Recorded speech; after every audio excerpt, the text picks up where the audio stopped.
breaking news stories popping up in the international media from our international affairs commentator Shamsul Alam Pantho. Thank you so much, Mr. Kanchan, for introducing me to the program here today. My warm greetings to Dr. Nasir, who joins us in the studio, and of course Norman Floyd Barnes joining us as SATV's geopolitical correspondent from Washington, D.C. I have some very important news to share with all of our viewers here in Bangladesh today. I will begin with Russia and Ukraine. There are some kind of stories that I want to bring out. The Russian forces carried out 3 strikes on the city of Zaporizhia, close by to the nuclear power plant and its surroundings, injuring at least 21 people, according to regional Ukrainian authorities. And on the Ukrainian side, Ukraine claimed its forces retook control of nearly 90% of the city of Kupiansk in the northeastern Kharkiv region, which Russia claimed to have captured late last month. It is okay to say that the two sides are still fearing a lot of hostilities, given the fact of the Berlin talks have gone underway. On the other side, we see in United Kingdom that police in the UK said they will arrest those who hold placards or chant "Globalize the Intifada," arguing that the slogan carries heightened risk in the wake of recent attacks on Jewish communities. It is, of course, when it says recent attack on Jewish communities, one cannot ignore the fact that happened in Australia's Bondi Beach. On the other side, UN Secretary General Antonio Guterres called for the restraint amid tensions surrounding a recent US decision to impose a total blockade on Venezuelan oil tankers. It's the first, and not only so, there is one story that I will say out of the back of my head, that the United States have intercepted a Chinese cargo ship that was intended to travel to Iran. Regarding Vladimir Putin by former British Prime Minister Mrs. Theresa May, he says Vladimir Putin aggressive, expansionist and revisionist. I found both the 3 words very fascinating. I want to come to Shamsul Alam Pantho. I just want to know, sir, how credible is the threat of Russia expanding military operations beyond current fronts? This is one part. Another part is one European journalist has talked with the French 24 Live TV today. He says Europeans are doing the biggest mistake. They are sitting all together enjoying black coffee or black wine. They are taking decisions to freeze the Vladimir Putin's $211 billion freeze in Brussels. This will push Vladimir Putin to attack the entire Europe. Thank you so much for the question. Well, first of all, for the first part, I want to add on that Russia is an enormous country. Demographically, if you speak, maybe the population is not as much, but in geographic terms, it is a huge country, and it has its nuclear capacities. And as of last, as I know, they were testing out some kind of a nuclear torpedo system to be used in weaponry or to be used in fighting. And we know that recent times the Black Sea has been very activated. There has been numerous ships that have been hijacked off the coast of the Black Sea. And you see countries such as Turkey as saying to not pursue such an invasion or not to pursue such an event. To a certain degree, when you opened about the European leaders, we can also include the United Kingdom, because Europe as a region is under threat because of this Russia-Ukraine war. There is a story today that I want to share with all of our viewers regarding this very issue.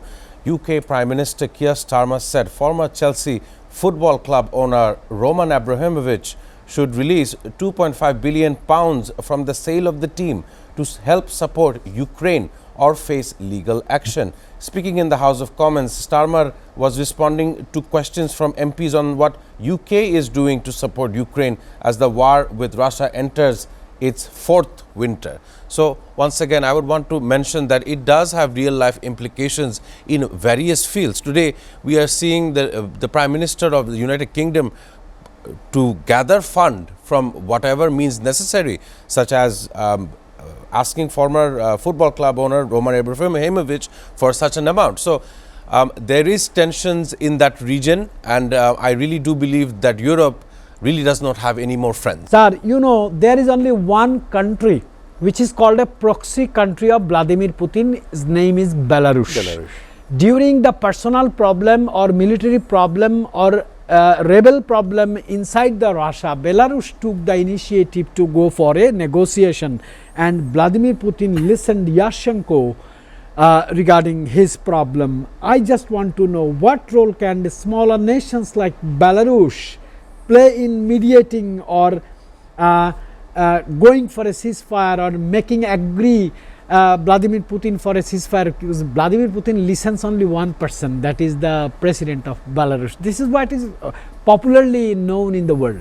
Thank you so much for the question. Of course, yes, it does share a very similar name with Russia as well. So, once again, there has been instances where there was prisoners of war, prisoners of crime, who were held up in Belarus, and who the leader Lukashenko, if I'm not wrong, he had released these prisoners as an act to show US that no, we can also work as a mediating nation between this issue.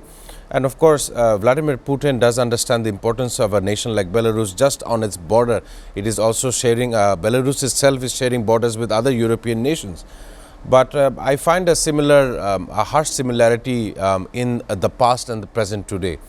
You know, NATO wasn't born in the last couple of years. NATO was born as a consequence of World War II. How Germany's Adolf Hitler had started fighting, and the entire region had become destabilized. So the NATO, the North Atlantic Treaty Organization, they had come up with many countries in Europe, while Canada and America were also a part of this, a popular part of the US and the Allies, how these terms had been so popular in the times as well as today.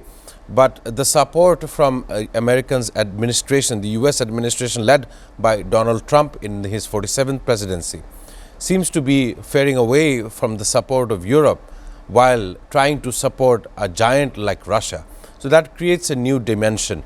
We understand that Europe understands this, and they have formed their own kind of grouping called the Coalition of the Willing, a grouping of nations from Europe, including the United Kingdom, who swore an oath to protect and rebuild Ukraine after the war ends. So once again, this is the latest that I have regarding this issue, but we can understand that this war is spiraling out of control.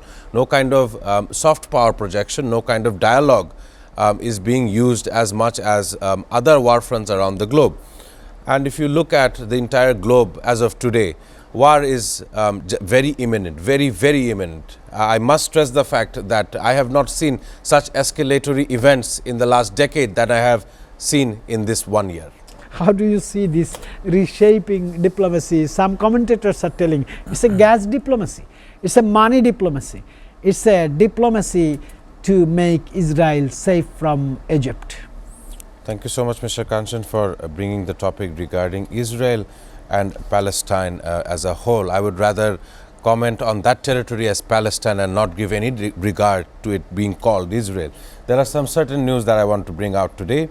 Israeli Prime Minister Benjamin Netanyahu appeared before the Tel Aviv District Court to respond to corruption charges brought against him in the so-called Case 4000. I believe that this Prime Minister had led the country into war, and by doing so has harmed the common civilians and citizens of Israel, those who live in Tel Aviv. On the other side, there are some news that I want to share. 11 Palestinians were injured as the Israeli army shelled several areas in the Gaza Strip despite a ceasefire agreement in place since October 10th, according to various medical resources. Now, before I go on to the next part of my segment, this is important as Israeli Prime Minister is announcing the approval of a major natural gas agreement with Egypt worth almost $35 billion US. How the ceasefire and the fact that Egypt is, the Sharm el-Sheikh declaration happened in Egypt, which said there should be a ceasefire in Gaza. Without respecting the fact that even after a ceasefire, almost 300 to 400 Palestinians have been killed, how the Egyptian government goes into a monetary deal with Egypt, or whether or not this is a blatant or a flagrant violation of agreements between the two sides is yet to be questioned. I believe this is a smokescreen, as we were discussing during the break, if not a distraction. But I want to give some of the context of the outcomes, of the consequences of this outcome. You look at Japan. Japan is very far away from Israel or Palestine, but even there they understand the heinousness of Israel. There's a story. A hotel in Japan refused to take a reservation from an Israeli travel agency because of actions taken against the Palestinian people, according to Japanese media reports. So once again, the entire world, including the 200 nations, are seeing this flagrant violation of Israel on a daily basis.